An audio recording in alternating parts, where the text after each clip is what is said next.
კოალიცია ცვლილებისთვის ერთ-ერთი ლიდერი ნუგზარ ციკლაურია ჩვენთან ერთად. გამარჯობა ბატონო და მადლობა სტუმრობისთვის. ბატონო ნუგზარ, კვლავ არაერთი მნიშვნელოვანი და პრობლემური საკითხია საზოგადოების ყურადღების ცენტრში და ამ საკითხებს დღეს ჩვენც შევეხებით, თუმცა პირველ რიგში აქცია მსვლელობა, რომელიც 19 ივლისს მოეწყო თბილისის სახელმწიფო უნივერსიტეტიდან პარლამენტის შენობის მიმართულებით სამართლიანი საპარლამენტო არჩევნები და ბოიკოტი რუსულ სპეცოპერაციას, რომელშიც იგულისხმება თვითმმართველობის არჩევნები.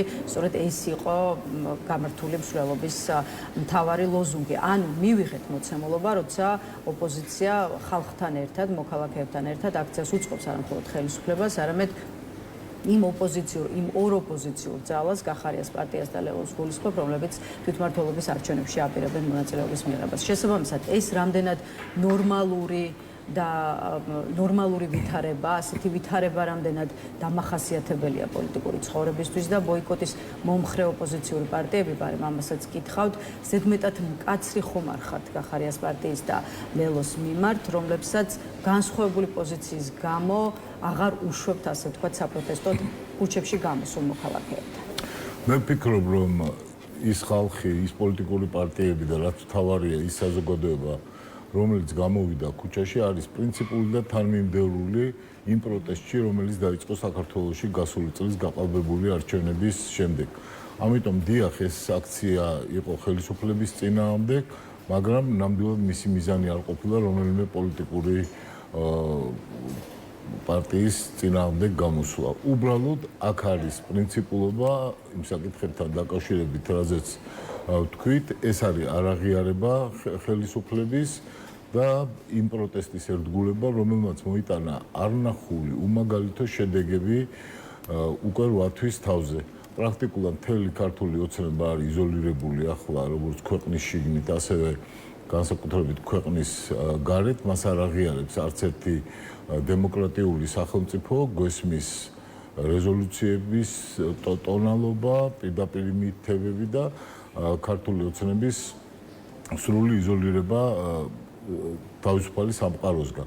ამიტომ ამ საკითხის ახლა ისე წარმოჩენა თითქოს ჩვენი აქციები მიმართულია ლელოს ან გახარიას წინააღმდეგ, რომელმაც უღალატეს ამ გზას, რაც ყველას ერთად ჰქონდა არჩეული, ნამდვილად არ იქნებოდა. ბევრი განცხადება მოვისმინეთ, რომ გახარიას და ლელოს წარმომადგენლები საერთოდ აღარ უნდა მიუშვან იმ აქციებზე, რომლებიც რუსთაველზე მომავალში დაიგეგმება. თქვენ არ ხართ იცით, ჩვენ არ ვწევთ იმას, ვინმე მიუშვათ თუ არა აქციებზე. თუ ვინმე იზიარებს იმ სულისკვეთებას, რომელიც არის ამ აქციებზე, რა თქმა უნდა, შეუძლია მოვიდეს.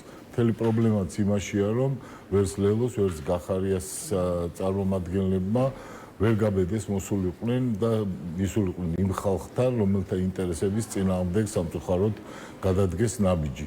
ეს რაც მათ გააკეთეს, არის მთელი იმ გზის საწინააღმდეგოდ გადადგმული ნაბიჯი და შეიძლება მათ ჰქონდათ გარკვეული დისკომფორტი, შეხვედროდნენ იმ ადამიანებს, რომლებსაც გაუცრუეს იმედები. თუმცა ნებისმიერ შემთხვევაში მათი საქმე არის ახლა რომელ აქციაში მიიღებენ მონაწილეობას. მე ვიტყვი ერთს, რომ 19 ივლისს 30 წელია ქართულ პოლიტიკასთან რაღაც კავშირი მაქვს. მე არ მახსოვს, რომ 19 ივლისს ამ რაოდენობის ადამიანი ამ სიცხეში გამოსულყოს. როგორც წესი, ეს არის პოლიტიკურად მკვდარი სეზონი და როდესაც ამდენი ადამიანი გამოდის, ეს პირდაპირ აჩვენებს იმას, თუ რა ხდება ახლა ქართულ საზოგადოებაში, რამდენად მტკიცე არის ის განწყობა და პროტესტი, რომელიც ჩაისახა გაყალბებული არჩევნების შემდეგ. პრაქტიკულად 19 ივლისის მიტინგმა გადაწყვიტა სად არის ხალხი.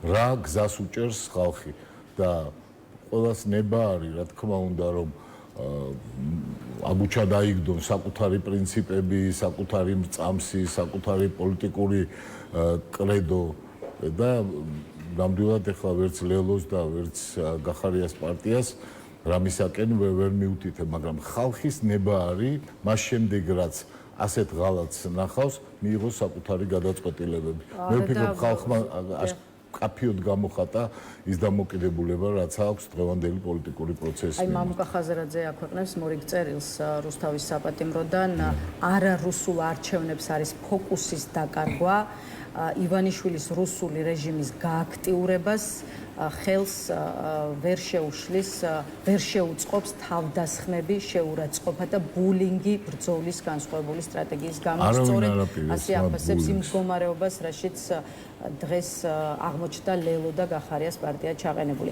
აი შესაძლოა მამუკა ხაზარაძე რუსთავის საპატიმროში ახლა უსმენდეს ჩვენს გადაცემას და უყურებდეს ჩვენს გადაცემას. აი რას ეტყოდით მამუკა ხაზარაძეს კიდევ ერთხელ? მე ვფიქრობ, რომ ყველა უნდა დაუბრუნდეს იმ გზას, რომელმაც მოიტანა შედეგი. ქართული ოცნება არის იზოლირებული, ქართული ოცნების მიერ ჩატარებულ არჩევნებს არ აქვს ლეგიტიმაცია და ახლა თუ რამე უნდა გამყარდეს ყველა დონეზე მათი არალეგიტიმურობა.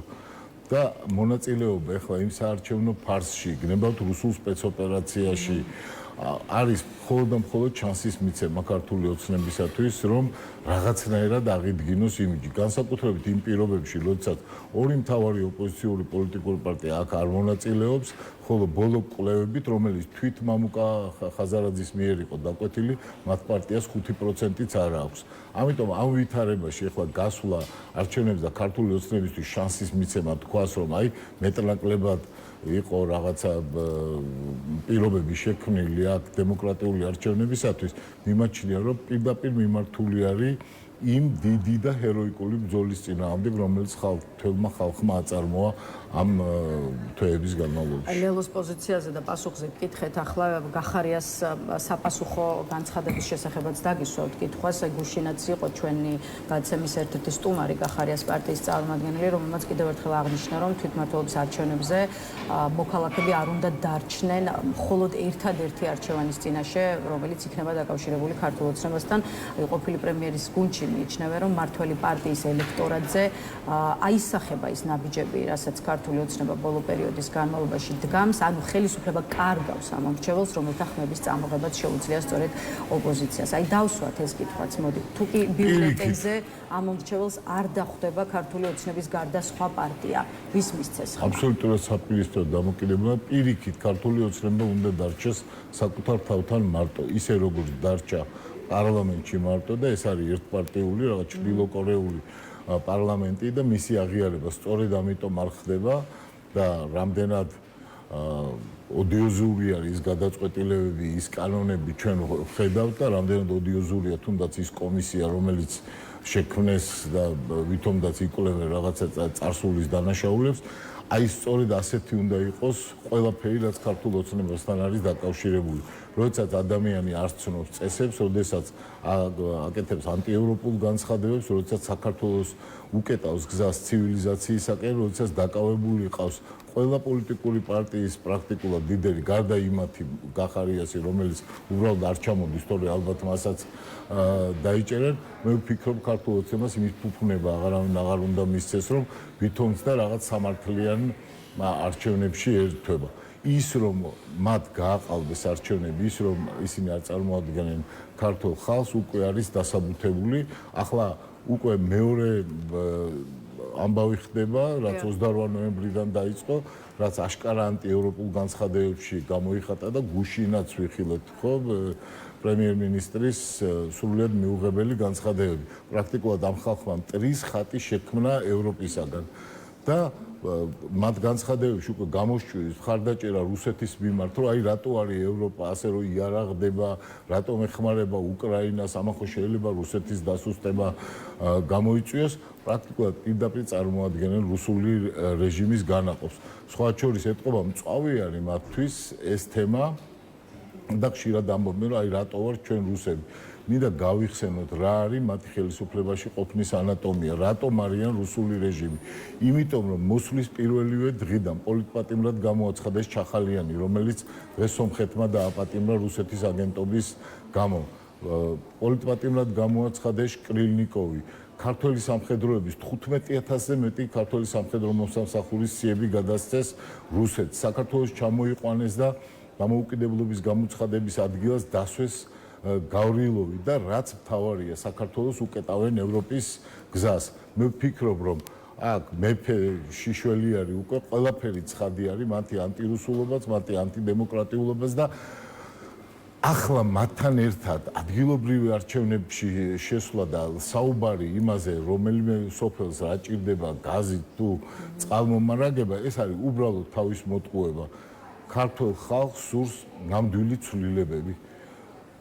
და ყველა პოლიტიკური პარტია, ვინც ახლა არის პოლიტიკურ ასპარეზზე, უნდა მოემსახუროს სწორედ ამ ინტერესს, რომ ეს ანტიხალხური პრორუსული რეჟიმი აღარ იყოს ხელისუფლების სათავეში. ადგილობრივი არჩევნების საკითხი რომ ამოვწუროთ და მე უკვე იგივე ვიზა ლიბერალიზაციის და სხვა მნიშვნელოვან და პრობლემურ თემებზე მინდა გადავიდეთ. არის იდეა რომ 4 ოქტომბერს თვითმმართველობის არჩევნების დღეს მასშტაბური აქცია მოეწყოს როგორც თბილისში, ისე სხვა ქალაქებში, იქამდე კი მოახდინოთ აი ბოიკოტის მომხრე პარტიებმა მოახდინოთ სწორედ საზოგადოების ხალხის მობილიზება. მაგალითად ნაციონალურ მოძრაობაში მოსწონთ ეს იდეა და მეტიც ცალკეული ლიდერი ფიქრობს რომ ხალხი უნდა გამოვიდეს ქუჩაში და მეტიც იქ დარჩეს იქამდე ვიდრე ქართული ოცნება მშვიდობიანად არ დაემხო. აი თქვენს კოალიციაში როგორ უყურებთ ამ საკითხს, ესეც რომ გითხრათ, როგორ უნდა ჩაიაროს 4 ოქტომბრის დღე და რა ხდება უკვე 4 ოქტომბერს. ამ ქვეყანაში მთავარი სუვერენი არის ქართული ხალხი, მათ შორის პოლიტიკურ ცხოვრებაშიც. და ქართულ ხალხს დელეგირებული აქვს სხვადასხვა პოლიტიკურ პარტიებზე უფლებამოსილება, რომ მათი სახელით ილაპარაკონ. და ვიცით, რომელი პოლიტიკური პარტიები არიან ესენი. მაგრამ ახლა რასაც ვხედავთ, არის პირდაპირ ტორპედირება პოლიტიკური ცხოვრების, პარტიების გაუქმების მუქარა, ციხეებში დაჭერა მათი პოლიტიკური ლიდერების და აი ამ სახით მოსპობა პოლიტიკური ცხოვრების. როდესაც პოლიტიკური ცხოვრება აღარ არსებობს, როდესაც ციხეშია ყველა პოლიტიკური ლიდერი, არასამთავრობო ორგანიზაციები დევნიან, ჟურნალისტებს დევნიან, რჩება ერთადერთი რამ, რომ თვით ხალხი გამოვიდეს და თავისი სიმრავლით აჩვენოს ყველას, მსოფლიოსაც, ხელისუფლებასაც, რომ არ შეეგუება აი ამ ანტიევროპულ გზას, არ შეეგუება საქართველოში რუსული რეჟიმის ჩამოყალიბებას. ამიტომ მე არ ვიცი ეს 4 ოქტომბერს იქნება თუ არა აპოგია თუ შემდეგ დღეებში, მე ვფიქრობ სექტემბერიც იქნება ძალიან დიდი წინააღმდეგობის მოძრაობით აღნიშნული, მაგრამ თლიანობაში იმას რომ საქართველოს მოქალაქემ აიღოს ახლა ხელში ყველაფერი და გამოხატოს თავისი დამოკიდებულება მიმდინარე პოლიტიკური პროცესების მიმართ, მე ამას ვეთანხმები. ამის პარალელურად ახლა ადგილობრივ არჩევნებში მონაწილეობა არის სრული ნონსენსი და თუ კიდევ დარჩა რესურსი პოლიტიკური პროცესების აღქმის, კონტექსტის აღქმის იმ ორ პოლიტიკურ პარტიას, რომელზეც ვსაუბრობთ, მე ვფიქრობ, მათ უნდა გააკეთონ განცხადება იმასთან დაკავშირებით, დადგენ ხალხთან ერთად. მთელი პრობლემა ახლა ამ ორი პოლიტიკური პარტიის გახლავთ ის, რომ მათ არ დაიჯერეს იმ პროტესტის, რომელიც არის რუსთაველზე, საქართველოს სხვადასხვა ქალაქებში, არ დაიჯერეს იმ ხალხის, ვინც გამოდიოდა ამ 8 თვის განმავლობაში პრაქტიკულად ყოველდღიურად. მათ არ აქვთ ნდობა ამ პროტესტის და საპასუხოდ მიიღეს ის, რომ ხალხს აღარ აქვს მათი ნდობა. შესაძლოა მათ აქვთ კიდევ მცირე შანსი მიიღონ, აღარ გაჯიუტდნენ აი ამ მართლა უმძიმეს პოლიტიკურ შეცდომაში და მიიღონ ისეთი გადაწყვეტილება, რომელიც შესაძლებლობას მისცემს, რომ კვლავ გქონდეთ რაღაც კავშირი. გაძალაჩვენა ამ პროტესტმა ამ თვეების განმავლობაში და რამდენიმე თვეში უკვე 1 წელი გახდება, რაც საპროტესტოდ განწყობილი მოქალაქეები გამოვიდნენ ქუჩაში. ხო, აი რა აჩვენა ამ ძალამ, მოქალაქეთა ამ ძალამ ამდენი თვის განმავლობაში და ხო, აი რა შედეგები შეიძლება გაუტეხლობის და იმის, რომ ადამიანებს საზოგადოებას აქვს ეროვნული განსაცდელის აღქმა. აი ეს აჩვენა. შეუძლებელია რომ რომელიმე პოლიტიკური პარტიისათვის უბრალოდ რაღაც პროცენტების დაკლების გამო ადამიანები ამდენი ხნის განმავლობაში დამდგარიყვნენ ქუჩაში, ამდენი დამცირება, შეურაცხყოფა, ხელკეტი მიიღო სამსახურებიდან განთავისუფლება, ციხეებში გაშვება, ტანჯვა და წამება. შეუძლებელია ასეთი რამ მომხდარიყო.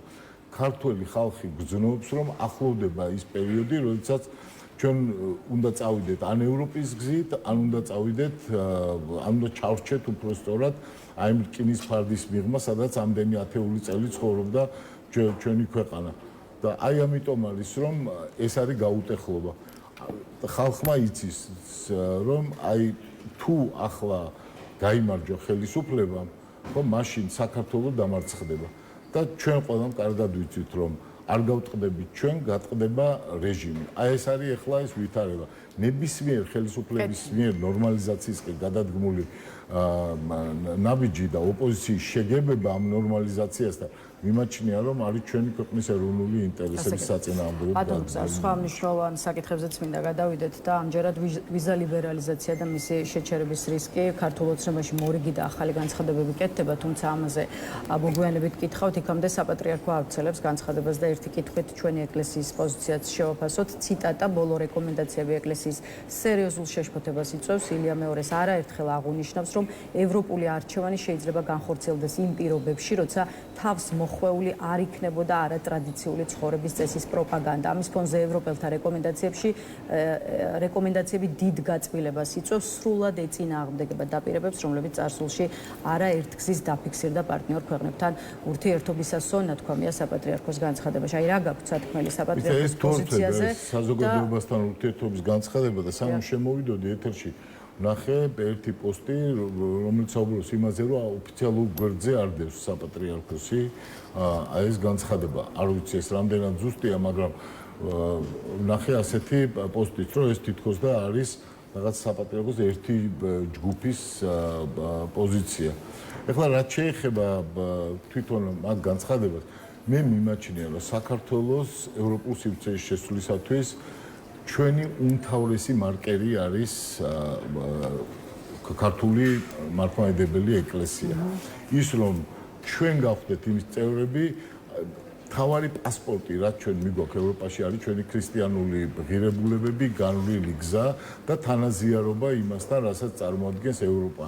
და რამაც შემდეგ ადამიანის უფლებები, ეროვნული უფლებები და ბევრი სხვა რამ, რასაც დაეფუძნება. ამიტომ მიმაჩნია, რომ ეკლესიის როლი არის უდიდესი ამ პროცესში და მე მიმაჩნია, რომ ეკლესია როგორც ადრე არაერთგზის ყოფილა, დღეს ახლა უნდა იყოს წინამძღოლი ქართული საზოგადოების ევროპულ თავისუფალ სივრცეში შესასვლელად. ყველამ კარგად იცის ერმაც და ბერმაც, რომ აი ეს რაღაცა ყოვლად ოდიოზური განცხადებები, რომ აი შევალთ ევროპაში და ვიღაცა კაცებს გაათხოვებს და მე ომში გაუშვებს, ოღონდ არ არის ცნობილი, ჯერ ომში გაუშვებენ და მე გაათხოვებენ თუ პირიქით მოხდება ეს ამბავი. ეს ყველამ კარგად იცის, რომ არის რუსული ნარატივი, რომელიც აფერხებს საქართველოს თავისუფალ სივრცეში ინტეგრაციას. და საქართველო ამით კარგავს უამრავ რამეს, თქვენ ვიზა ლიბერალიზაცია ახსენეთ და რა ვიზა ლიბერალიზაციის გარეშე უფრო სუვერენული გახდება საქართველო, ევროპულ ქვეყნებთან ურთიერთობის გარეშე უფრო სუვერენული გახდება თუ პირიქით გადაიქცევა რუსულ პროვინციად. ხო, უამრავი ადამიანი მიდის თვითმფრინავში რო ნახოთ ქუთაისიდან რომ მიფრინავენ, იქ არ მიფრინავენ ადამიანები, რომლებიც მხოლოდ დასასვენებლად მიდიან. 90% მართლა დაკოშრილი ხელების არის იქ მიდიან სამუშაოდ, რომ თავიანთი ოჯახები გადაარჩინონ. ეხლა ამათ რო აღარ ექნებათ, აღარ მაქვს ლაპარაკი სამედიცინო მომსახურებისათვის, ვინც მიდის და შესაძლოა რაღაცა დღეები წყვეტდეს ხანდახან ადამიანის ჯანმრთელობის და სიცოცხლის ბედსაც. აი ამ ყველაფერს კეტავენ ახლა და გვეუბნებიან, რომ რა მოხდა ახლა რიგი არის, რაღაცა პატარა რიგებში რო ჩადგეთ, რა მოგივათ. სინამდვილეში სოფლიო არ არის მრავალვექტორიანი. ეს ყველამ ძალიან კარგად იცის, ხო? არ არის ახლა 10 მიმართულება სამყაროში. არსებობს ერთი ევროპა, ამერიკის შეერთებული შტატები, ბრიტანეთი, თავისუფალი სამყარო და აქეთკენ არსებობს რუსეთი, ჩინეთი და ირანი. ამას ორ შორის არის არჩევანი. როდესაც ჩვენ ტრის ხატად გვიხატავ ევროპას, როდესაც თურმე რუბიოც კი, რომელმაც გამოუგზავნა წერილი, არის deep state-ის ფრთის წარმომადგენელი, როგორც გუშინ მოვისმინეთ, როდესაც ევროპელი ქვეყნების წარმომადგენლებს ეძახიან რაღაცა დეგრადილებულ ბრიუსელის ფრთას, ყველასთვის ცხადია, რომ თუ არ იქნება ევროპა, იქნება რუსეთი. ეს არის ყველასათვის სრულიად ცხადი და აი ეს ინსინუაციები, რაღაცა ვითომ მცირეწლოვანთა LGBT თემში გაწევრიანების და კაცების გათხოვების შესახებ მიუთითებს მხოლოდ და მხოლოდ იმ ადამიანების ისე ბატონო გზა რომ აი LGBT პროპაგანდას რაც შეეხება თან ჩვენ საპატრიარქოს განცხადებაზე დავსვით კითხვა მართლა გაუგებარი შეიძლება იყოს ბევრი რიგითი მოქალაქისთვის რატომ ითხოვს ევროკომისია ასე დაჟინებით იგივე ოჯახური ღირებულებებთან დაკავშირებული კანონის გაუქმებას აი ეს კანონი რატომ მოდის წინააღმდეგობაში ევროკომისიის და ევროკავშირის პრინციპებთან ეს მინდა წინააღმდეგობაში არ მოდის განსაკუთრებით ქრისტიანულ მორალთან არ მოდის წინააღმდეგობაში. აქ არის ლაპარაკი იმაზე, რომ ეს ფუნდამენტური უფლებები ადამიანის სწორედ ქრისტიანულ მორალს დაეფუძნა. არ შეიძლება ადამიანის გამორჩევა იმის გამო, რომ ის სხვა ერთს წარმოადგენს, იმის გამო, რომ მაღალია, ან დაბალია, ან ლამაზია, ან ნაკლებად ლამაზია, ან აქვს თავისი რაღაცა ბუნებრივი მდგომარეობა. არ შეიძლება ადამიანების ამის გამო ჩაგვრა მათი განაპირება, იმიტომ რომ თუ შენ ერთხელ დაუშვებ, რომ დაჩაგრო ვიღაცა, აუცილებლად მოგინდება, რომ კიდევ ვიღაცა სხვა თემის წარმომადგენელი დაჩაგრო, ან სხვა ეროვნების წარმომადგენელი დაჩაგრო. რუსთაველი წერს ჩვენ კაცთა მოგცა ქვეყანა გვაქვს უთვალავი ფერითა. უთვალავი ფერის არის ეს ქვეყანა და როცა დემოკრატიაზე ვლაპარაკობ, სწორედ ამ იდეალის აღორძინება არის დემოკრატიული საზოგადოება. ვიზა ლიბერალიზაციის საკითხზე ხელისუფლების message box-თან დაკავშირებული თემა მინდა განვაგრძოთ ისე თქვენ რამდენიმე ესე ვთქვათ ნარატივი ჩამოთვალეთ და შეაფასეთ კიდე თუმცა არის კიდევ ერთი message box-ი რომელიც გუშინ მოისმინა პირველად საზოგადოებამ ამჯერად ირაკლი კობახიძე კიდევ ერთ ახალ მინუსზე საუბრობს რომელიც აქვს მისი შეფასებით ვიზა ლიბერალიზაციას ციტატა ერთი მინუსი რაც აქვს ვიზა ლიბერალიზაციას ეს არის მიგრაციის წახალისება ვიზა ლიბერალიზაციის არარსებობის პირობებში ჩვენი ბევრად მეტი მოქალაქე დარჩებოდა ქვეყანაში შესაბამისად გაიზრდებოდა სამუშაო ძალა და ეს პირდაპირ აისახებოდა ეკონომიკური ზრდის ტემპის დამატებით გაუმჯობესებას ამბობს კობახიძე რამდენად მყარი არგუმენტია იმის სამტკიცებლად რომ არაფერს დავკარგავთ თუ დავკარგავთ აი არის პოლიტიკური მორალის და პოლიტიკური მეხსიერების ატროფია მისი ლიდერი არისო 2019 წელს რო გამოვიდა და მოგვიწოდებდა რომ უნდა წახვიდეთ გერმანიაში უნდა გადავირჩინოთ თავი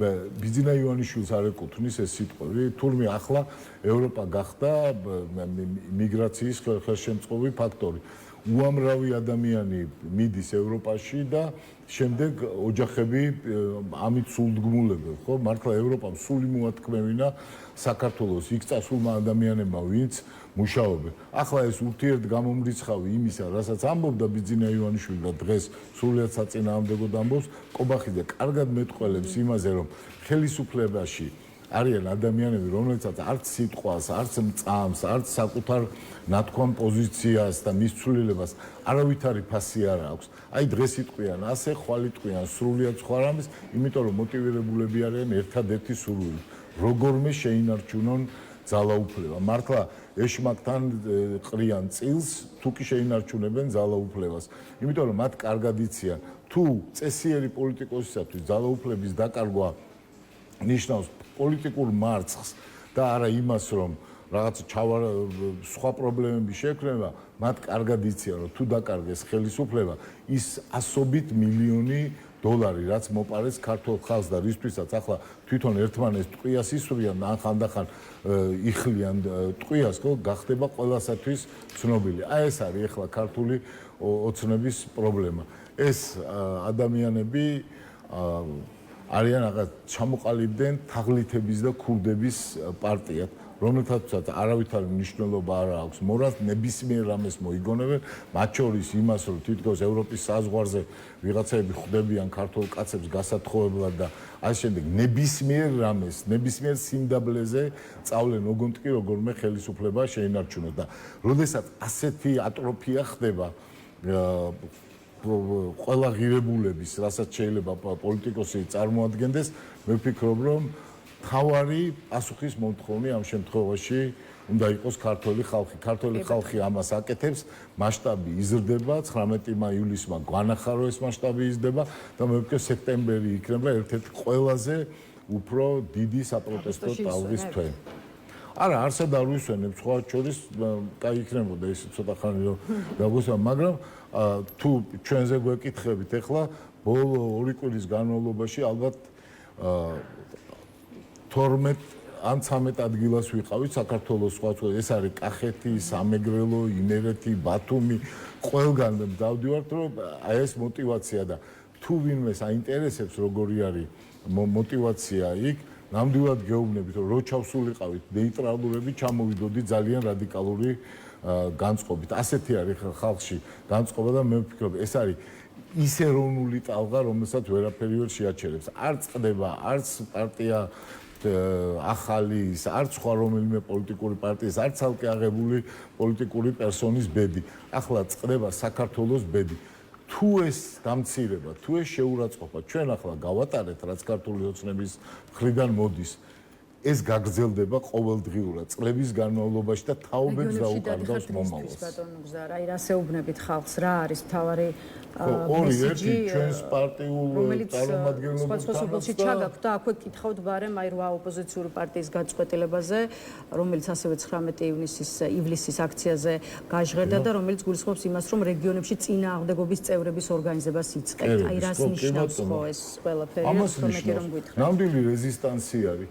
რეზისტანსი დაერქვა ფაშისტების წინააღმდეგ ბრძოლას, იცით სადაც და მე ვფიქრობ, რომ საქართველოში რასაკითხის დგას, ესეც არის რეზისტანსი წინააღმდეგობის მოძრაობა იმის მიმართ, რომ აუქმებენ საქართველოს, როგორც სახელმწიფოს აუქმებენ წვეტენ იმ დიდ ლაიტმოტივს, რომელიც იყო საქართველოში და რომელიც მუდამ იყო პროევროპული. წარმოიდგინეთ, საქართველო გახდა ქვეყანა, სადაც ქვეყნის პრემიერ-მინისტრი ჩადის ირანში, ტირის რომელიღაც ტერორისტს და ამ დროს გაისმის შესახელების სიკვდილი ამერიკას. აი ამ ქვეყანას ჩამოყალიბდა საქართველო და ეხლა უნდა აი ამ რაღაცა დილწი და ცრუ ნარატივებით აურიონ ხალხს twini არ გამოვა. არც არავინ LGBT-ს წევრობას აიძულებს ვინმეს, არც არავინ აიძულებს გათხოვებას, არც არავინ ევროპა არის ქვეყანა საიდკენად მთელი მსოფლიო მიისწრაფის, ხო?